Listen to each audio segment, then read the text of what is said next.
सुदामा निघालेले आहे. गुडघे इतकं फाटलेलं धोतर, अंगावरती फाटलेला पंचा, वयाचं गाठोडं, हाडाचं काळं झालेलं शरीर. रस्त्याने चालता चालता कुठं ठेच लागली का धडामध्ये श्री सुदामा खाली पडतात.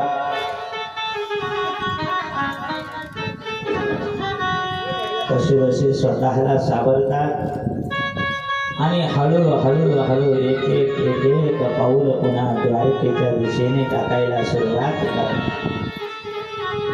मनातल्या मनात सुदामा विचार करतात, भूख लगती है, प्यास लगती है, जिंदगी अब उदास लगती है, कैसे आओ द्वारिका नगरी, आस भी अब निराश लगती है.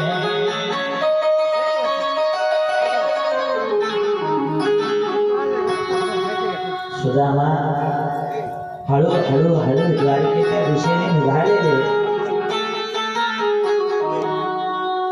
हाडात काढ झालेलं शरीर आहे, वाळून गेलेलं शरीर आहे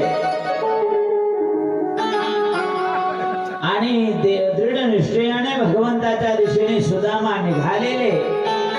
तुम्ही दृढ निश्चयाने भगवंताच्या दिशेने एक पाऊल जरी ठेवला तरी देव 1000 पावलं टाकत पुढे येतात. सुदामा भजन करत आहे. हरे कृष्णा हरे कृष्णा कृष्णा कृष्णा हरे हरे. सुदामा भगवंताच्या भजनामध्ये तल्लीन. पुढे आडवी नदी लागली. देवाने नावाड्याचं रूप घेऊन नाव घेऊन आले आणि सुदामांना नावेमध्ये बसवलं आणि नावेमध्ये बसून या ठिकाणी सुदामाला पलीकडच्या तीराला सोडलं. जेव्हा सुदामाला पलीकडच्या तीरावर सोडलं, सुदामा बोलू लागले, नावाडी बाबा या आदरणीय कोटी सम्राट श्री भक्तपरायण हरिनाथजी महाराज धनगर महाराजांचं आगमन या ठिकाणी झालेलं. महाराजांना धन्यवाद. एकदा काळांचा गजर करायचा आहे महाराजांसाठी. धन्यवाद धन्यवाद. सुदामा भजनामध्ये तल्लीन. नावाड्याने पलीकडच्या तीराला सोडलं आणि विचारलं सुदामाने, अरे दादा भैया यहाँ से द्वारिका कितनी दूर है? बोले यहाँ से द्वारिका जाने के लिए आपको कम से कम 1 महीना लगेगा. तुमचं चालणं पाहिलं, तुमच्या शरीराची अवस्था पाहिली आणि तुम्हाला द्वारकेमध्ये आता 1 महिना तरी लागणार जाण्याकरता. सुदामा म्हणले 1 महिना? आपण तर आता इथं झोपणार. सुदामाने थंडगार या ठिकाणी सावली असलेलं झाड पाहिलं ना, कारण कडक ऊन पडलेलं होतं. 4 वाजत आलेले आहे. कडक ऊन. सुदामांनी झाडाची सावली पाहिली आणि त्या झाडाखाली सुदामा खाली झोपी गेली. जेव्हा सुदामा झोपी गेले आणि झोपताना देवाला प्रार्थना केली, कन्हा ले जाना हो तो ले जा. कन्हैयाचं स्मरण करत सुदामा झोपले आणि सुदामाच्या कानावर लाटाचा आवाज यायला लागला ना.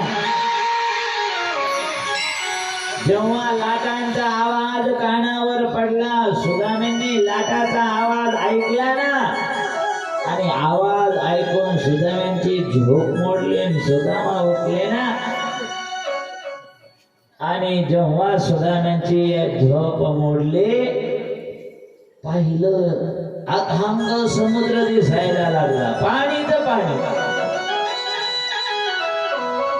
जिकडं तिकडं पाणीच पाणी दिसायला लागलं. मोठ्या लाटा दिसायला लागल्या आणि दुसऱ्या बाजूला पाहिलं तर उंच उंच सोन्याचे महाल.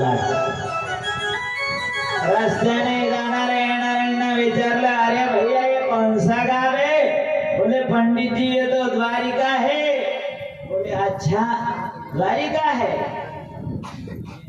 द्वारिकाधीश भगवान से मिलना है, कहाँ है वो? क्या बात है, इधर जा, तो 2 द्वारपाल दिखाई दे रहे ना, वहीं से रास्ता जाता है द्वारकाधीश भगवान की तरफ. आणि सुदामा काठी टेकवे द्वारपालांच्या जवळ या ठिकाणी सुदामा आले. आडाचं काढ झालेले वाळलेलं शरीर आहे, पण चेहऱ्यावर ब्रह्मतेज आहे. जे जीवनभर साधना करतात ना, त्यांच्या चेहऱ्यावर असं ब्रह्मतेज असतं. सुदामांच्या चेहऱ्यावर बाकीचं शरीर सुकलेले, पण चेहऱ्यावर ब्रह्मतेज. काठी टेकवे टेकवे टेकवे सुदामा आले द्वारपालांजवळ आणि द्वारपालांना विनंती करू लागले, माझा मित्र, माझा लहानपणीचा बालमित्र द्वारकाधीश कृष्ण आहे आणि त्यांच्या दर्शनाकरता मला जायचं. या द्वारपालांनी ऐकलं ना आपले राजे या दरिद्री भिकारी ब्राह्मणाचे मित्र येत पहिल्यांदा हसायला लागले मोठ्यानं. क्या बात है. वारे वा. द्वारपाल हसायला लागले. ब्राह्मणाला सांगितलं जा माघारी, तुमच्यासारखे रोज येणारे आहेत. पण सुदामा कसे तरी या ठिकाणी स्वतःला सावरतात आणि मग सुदामा उठून उभे राहतात. द्वारपालांना विनंती करतात की माझा निरोप तरी देवापर्यंत पोहोचवा. आणि एक द्वारपाल भगवंताकडे निरोप देण्याकरता निघाला. आणि द्वारपाल भगवंताजवळ आला. देवाला या ठिकाणी हात जोडून वंदना केले. सुदामा मनातल्या मनात विचार करता देव आपल्याला विसरून गेला असेल. आवो कन्हैया आवो मुरारी तेरे द्वार आया सुदामा भिखारी.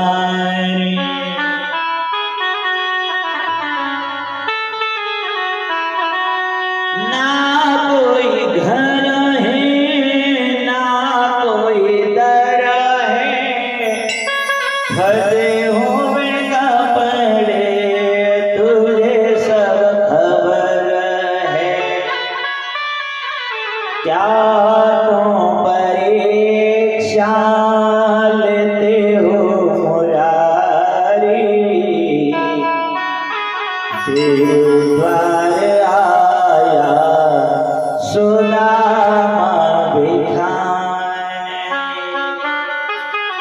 सुदामा मनातल्या मनात देवाला विनंती प्रार्थना करतात. आणि द्वारपाल देवासमोर गेला. देवा द्वार खडो तुझ्या दुर्बल एक. दारावर एक दुबळा पतला ब्राह्मण आलेला आहे. गुडघ्या इतकं फाटलेलं धोतर, अंगावरती फाटलेला पंचा, ब्रह्मतेज चेहऱ्यावर दिसणारा असा एक ब्राह्मण आलेला आहे. आणि बतावत आपण नाम सुदामा, त्याने आपलं नाव सुदामा सांगितलेलं आहे. आणि सुदामा शब्द जेव्हा देवाच्या कानावर पडला, भगवान परमात्मा आपल्या आसनावरून देवानं उडी मारली. उडी. आणि सुदामाला भेटण्याकरता सुदामा सुदामा सुदामा करत देव या ठिकाणी निघाले. आणि सुदामांना जाऊन या ठिकाणी भगवंतांनी भेट घेतली. बोलो द्वारिकाधीश भगवान की. सुदामांना या ठिकाणी भगवंताने आता हाताला धरलं, आपल्या आसनावर या ठिकाणी आणलं. द्वारपालीकडे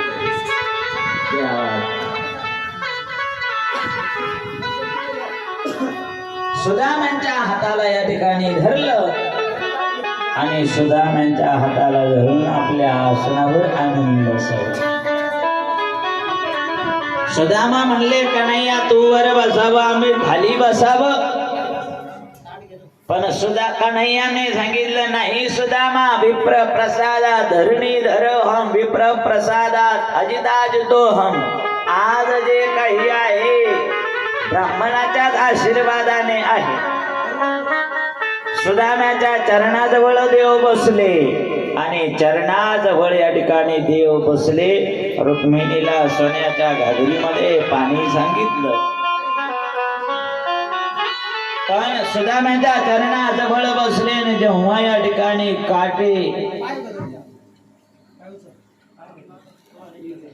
काटे जेव्हा या ठिकाणी सुदामांच्या चरणामध्ये रुतलेले दिसले. देवाने सुदामाच्या पायामधले काटे काढले. आणि जे काटे हातानं उपटले नाही, देवाने आपल्या दाताने काटे उपटले. रक्तबंबाळ झालेले पाय, भेगा पडलेले पाय, काटे रुतलेले, खडे रुतलेले. आणि भगवान परमात्म्यांनी सुदामांचे चरण पाहिले ना. देखे सुदामा की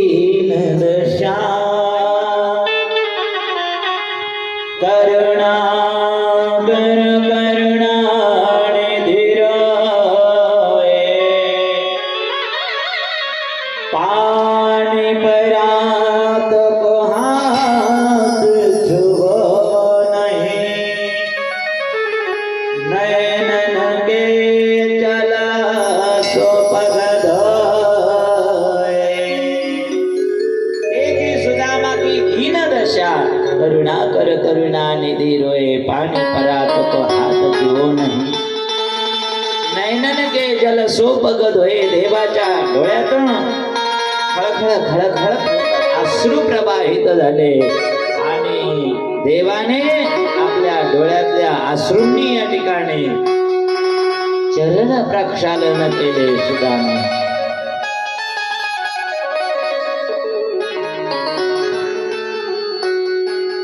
सुदामाचे या ठिकाणी चरण प्रक्षालन केले आणि देवाने या ठिकाणी सुदामांचं पूजन केलं पूजन तिलक लावलं स्वस्ती वाचन या ठिकाणी केलं ओम स्वस्ती न इंद्र वृद्धस्रवाः स्वस्ति नः पूषा विश्ववेदाः स्वस्ति नस्तारक्षो अरिष्टनेमिः स्वस्ति नो बृहस्पतिर्दधातु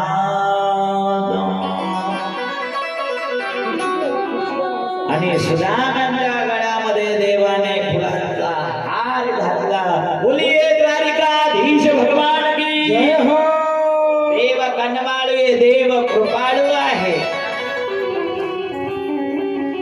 आणि देव असा दयाळू आहे देव या ठिकाणी कृपाळू आहे आणि सुदामांची देवाची चर्चा सुरू झाली बालपणीच्या गप्पा निघाल्या आणि मग कन्हैयाने विचारलं सुदामांना सुदामा लग्न केलं का नाही काय म्हणते सुदामा झालं म्हणते काय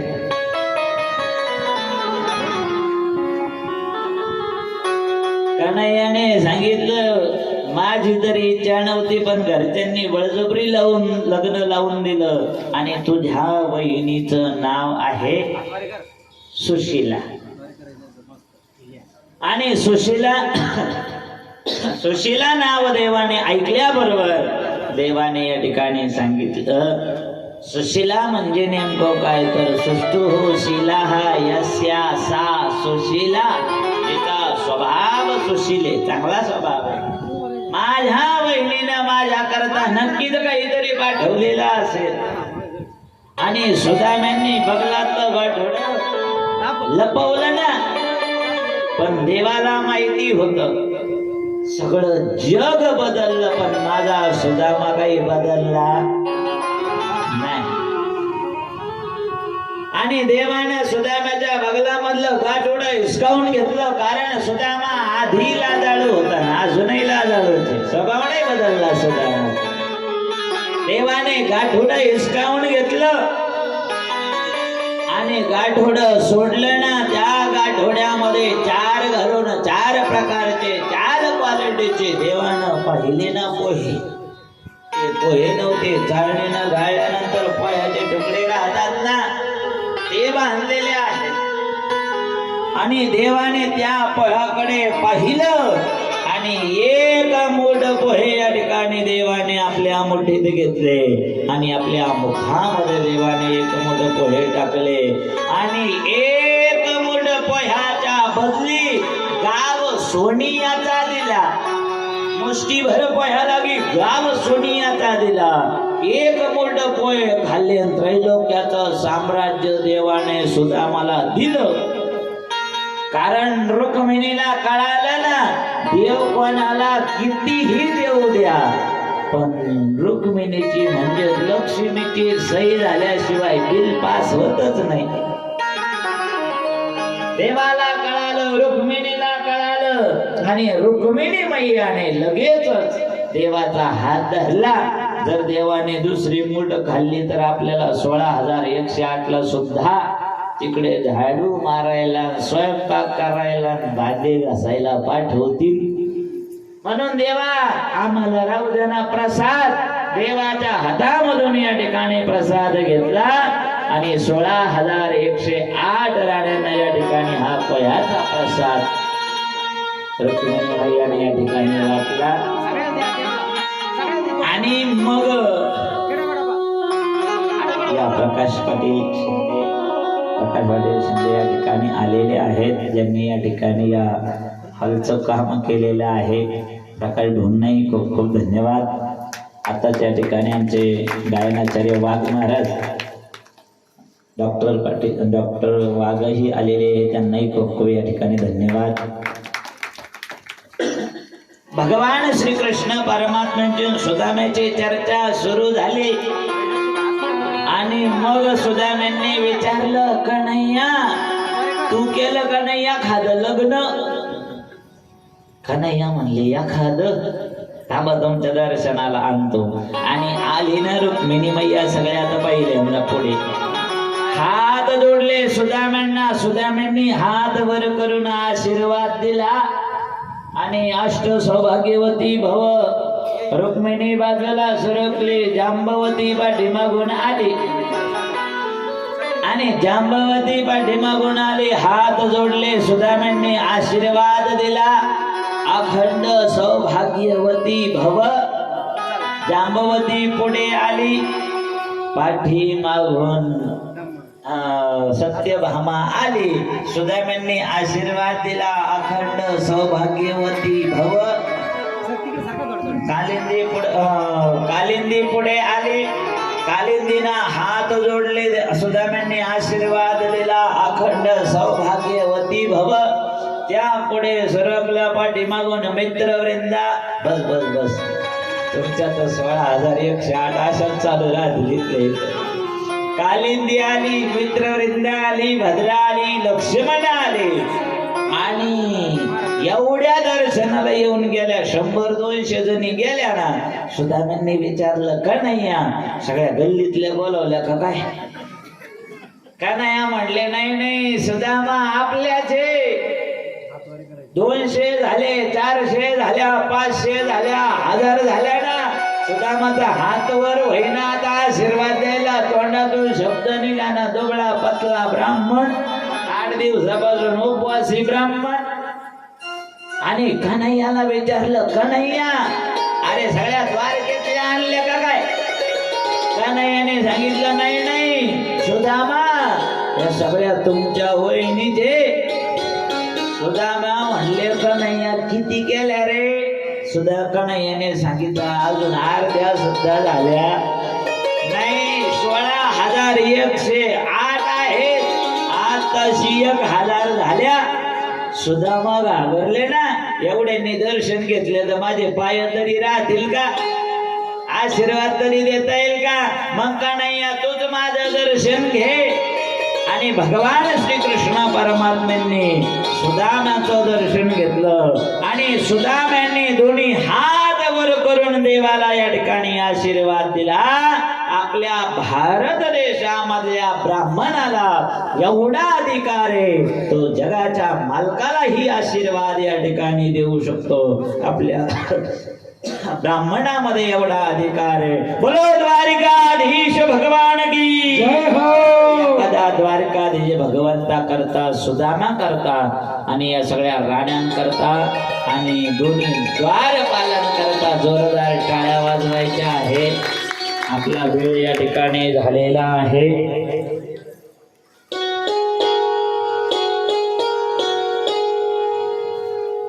चला या ठिकाणी आमच्या विनायक दादांनी अतिशय सुंदर 7 दिवस पात्र केले. विनायक दादा करताही जोरदार टाळ्या वाजवायच्या आहे. आज या ठिकाणी कथेचा शेवटचा दिवस आहे. कथा आपल्याला आता विराम करायची आहे. आज कार्यक्रमाकरता आज कथाचा या ठिकाणी सांगता आहे. लगेच आपली या ठिकाणी पूजाची तयारी करायची आहे. 7 दिवस या ठिकाणी कथा चालू आहे. राजा परीक्षिताला शाप लागलेला होता. राजा परीक्षिताला या ठिकाणी सर्पदंश होण्याच्या अगोदर भागवत कथा ऐकून राजाला दिव्य देह प्राप्त झाला आणि राजाने या ठिकाणी विमानामध्ये प्रवेश केला आणि राजा विमानामध्ये बसून या ठिकाणी गोलोक धामाला निघून गेला. पंचभौतिक देहाला या ठिकाणी सर्पदंश झाला, तक्षकाचा दंश झाला आणि पंचभौतिक देह या ठिकाणी जळून भस्म झाला. नैमिषारण्य पावनभूमीमध्ये सुद्धा 88,000 ऋषीमुनींना सुतजी महाराज कथा सांगत आहेत. आणि आपलीही या साई मंदिरामध्ये, आपल्याही धंदलगाव नगरीमध्ये ही 7 दिवसापासून या ठिकाणी कथा चालू आहे. आज कथेकडे काहीतरी मागायचं असतं, पण अन्न मान धन हे कधी मागायचं नाही, कारण ते प्रारब्धाधीन या ठिकाणी असतं. जेवढं प्रारब्धामध्ये असतं तेवढं ते कुठूनही येतं आणि ते मागण्याची गोष्ट नाही, ती प्रारब्धावर आहे. मग मागायचंच असेल तर एकच मागायचं की देवा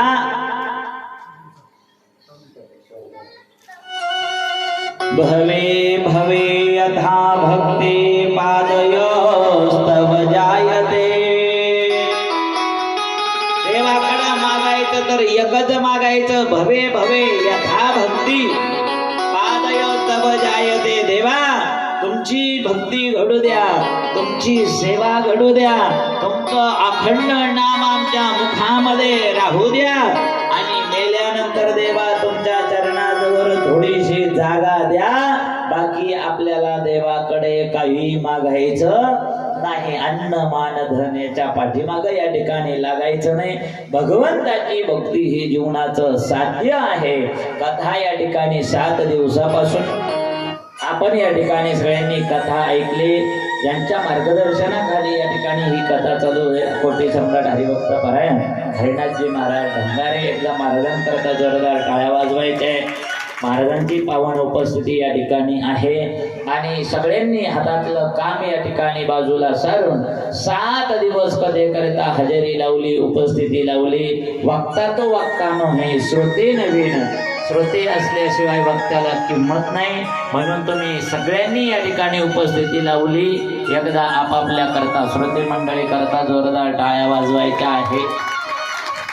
आणि 7 दिवसापासून या ठिकाणी ज्यांनी गायनाची उत्कृष्ट अशी साथ दिली, सिद्धवादक गायनाचार्य आमचे नंदकुमार शिहिरे नंदू महाराजांकरता जोरदार टाळ्या वाजवायच्या आहे. याला जोरदार म्हणतात का तुमच्याकडे? येत नाही तर तुम्हाला जोरात वाजवायचं. ज्यांनी या ठिकाणी पॅड वादनाचं सहकार्य केलेलं आहे आमचे नारायणदादा जाधव अगर सायगावकर, त्यांच्याही खूप खूप धन्यवाद. आणि तबला वादनाचं सहकार्य ज्यांनी 7 दिवस केलं संभाजी महाराज डुकरे तिडीकर, त्यांनाही खूप खूप धन्यवाद. आणि ज्यांच्या मार्गदर्शनाखाली हा संपूर्ण कार्यक्रम या ठिकाणी आदरणीय वयोवृद्ध तपोवृद्ध 1008 श्री स्वामी रघुनाथगिरीजी महाराज बाबाजींच्याही या ठिकाणी चरणी वंदने. आज बाबाजी आले नाही कारण मंगसापूरला एक संत संमेलन आहे, बाबाजी तिकडे गेलेले आहेत. आणि आमचे गुरु आदरणीय परमपूज्य महंत 1008 श्री स्वामी विष्णुगिरीजी महाराज, स्वामीजींच्या कृपेनं जे काही ज्ञान या ठिकाणी प्राप्त झालं, कारण ही स्वामीजींची जन्मभूमी आहे आणि स्वामीजींचा मी शिष्य आहे आणि गुरु शिष्याच्या नाताने हे माझं आजू आहे, आजू. आणि मग या धनगरगाव नगरीमध्ये ही कथा या ठिकाणी करण्याचं सद्भाग्य या ठिकाणी प्राप्त झालं. स्वामीजींच्या जन्मभूमीमध्ये स्वामीजींच्याही चरणी या ठिकाणी वंदने. ज्यांची उत्कृष्ट अशी साऊंड सिस्टीम 7 दिवस या ठिकाणी आपल्याला प्राप्त झाली. आदरणीय परमपूज्य वयोवृद्ध रघुनाथ बाबांची सेवा जे रात्रंदिवस या ठिकाणी करत असतात आमचे भगवान दादा थोरात, एकदा त्यांच्याकरता जोरदार टाळ्या वाजवायच्या आहे. सुंदर त्यांनी मंडप साऊंड सिस्टीम दिली आणि गजर शंकर स्वामीचा चॅनलचं या ठिकाणी लाईव्ह प्रेक्षेपण करणारे आमचे अनिल तात्या डमाळे, तात्यांकरताही जोरदार टाळ्या वाजवायच्या आहे. तात्यांनाही धन्यवाद आहे. आणि महिद्या महाराजांकडे आता इथं ग्रंथपूजन होईल आणि ग्रंथाचं पूजन या ठिकाणी होईल, कथाकाराचं पूजन होईल आणि मग या ठिकाणी कलाकारांचं पूजन होईल आणि आजच्या कथेला विराम होईल.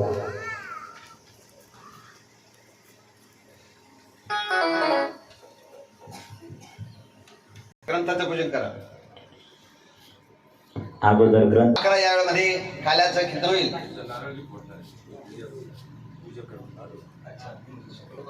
होईल आणि त्या काल्याच्या कीर्तन प्रसंगी आपल्या मध्ये किंवा प्राप्त झाला असे आपल्या जिल्ह्याचे खासदार येणार होते, परंतु काही कारणास्तव ते नाही. चॅनलला त्यांचा कार्यक्रम आहे, त्यावेळी त्यांनी तो कार्यक्रम आमदाराकडे सोपवला आणि आमदार त्या ठिकाणी येतील आणि हा लोकार्पण सोहळा करतील. त्याचा श्रवण लाभ घ्यायचा.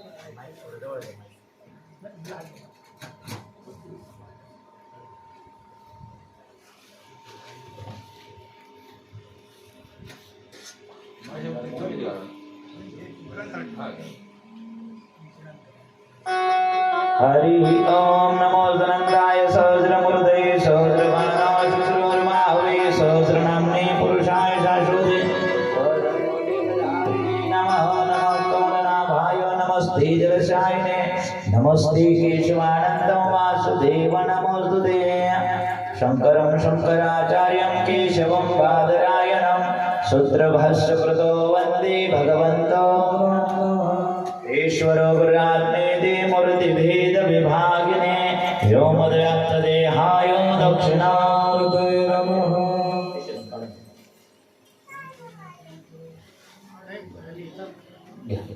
पुंडलिक परदे नारळ संत नारळ घे कथाई श्रीफळ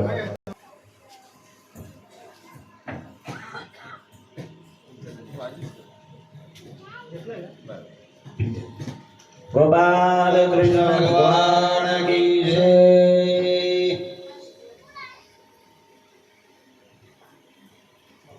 आता कोलुकाकाने महाराजांचं पूजन केलं त्याचप्रमाणे आपल्या गावचे प्रकाश पाटील शिंदे ग्रामपंचायत सरपंच माजी सरपंच हे महाराजांचा सत्कार करतील. महाराजांनी त्याचा स्वीकार करावा.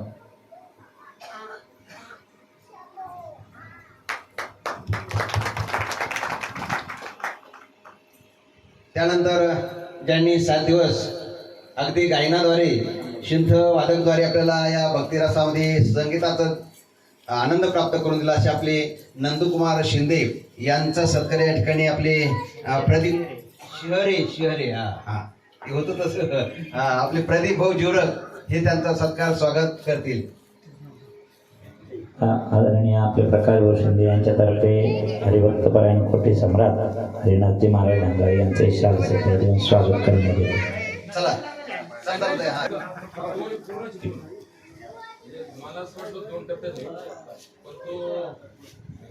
प्रदीप भाऊ नंदकुमार शिंदे अर्थात त्यांचा सत्कार करत आहे त्यांनी त्याचा स्वीकार करावा. त्यानंतर पॅडवादक नारायण महाराज जाधव यांचं पूजन यांचा सत्कार आपले संतू नाना हे करतील. नंतर ते करतील.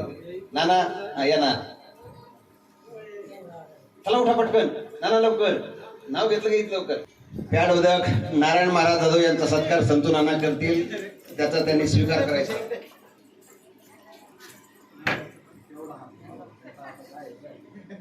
बस बजावट आली. त्यानंतर तबला वादक आमचे संभाजी राजे डुकरे यांचा सत्कार कचरू मामाही करतील. जिवरक सिस्टीम दिली भगवान बोलथारात त्यांनी आमच्याकडून शास्त्रीफळ घ्यायचे. या वा वा या चला भगवान दादा या.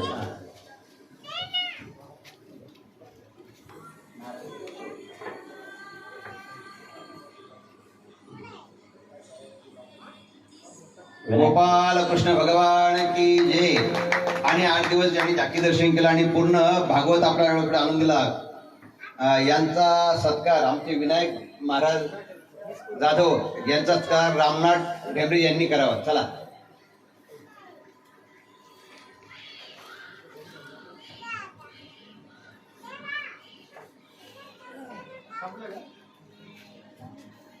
गोपाल कृष्ण भगवान की जय. त्याचप्रमाणे आपले प्रकाश पाटील शिंदे यांचा सत्कार शिवप्रसाद करील. हा करू हा सर.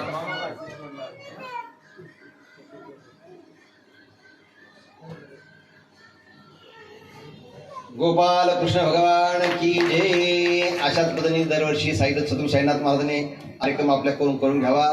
खरं तर पाहिलं तर ही जी पुण्य आहे आमचे वैकुंठवासी ऐलाजे पाटील डमाळे यांनी गावोगावी अनेक ठिकाणी मंदिरे बांधले आणि त्यांनी घरासमोर ज्याप्रमाणे गीत आहे मेरे घर के आगे साईनाथ तेरा मंदिर व्यास हे गीत आहे पहा त्याप्रमाणे त्यांनी घराबरोबरच अगदी मंदिर बांधलं, मंदिर उभं केलं आणि त्या मंदिराची सेवा त्यांच्या पश्चातही चालू आहे. तेव्हा ही काहीतरी एक भगवंताची त्यांच्या कृपा आहे आणि त्यांचे सुपुत्र सुद्धा तसे निघाले, नाहीतर ती करीत नाही. त्यांचे बंधू सर्व या ठिकाणी करतात आणि आपण सर्व ग्रामस्थ त्यांना सहकार्य करतो. मी एकदा सर्वांना धन्यवाद देतो आणि सद्गुरू साईनाथ त्यांनी प्रार्थना करतो की अशाच प्रकारे कार्यक्रम करून घरून घ्यावा.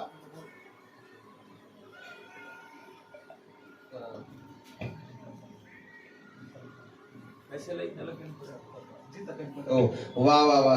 त्याचप्रमाणे ज्यांचा आपण आता सत्कार केला आणि ज्यांनी हा कार्यक्रमाचं सर्व मंडपाचं अगदी काम पाहिलं आणि पुरेपूर करून घेतलं असे आपले प्रकाश पाटील शिंदे यांच्याकडून या सप्तास 5,000 देणगी आहे सहकार्य आहे त्याकरता आपण सर्व त्यांच्याकरता धन्यवाद. धन्यवाद धन्यवाद शिंदे साहेब.